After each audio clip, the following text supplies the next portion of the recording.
ಪಂಚಮಿ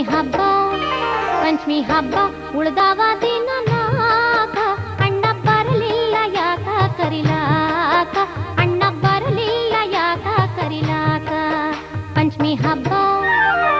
ಹಬ್ಬ ಉಳ್ದಾವ ದಿನ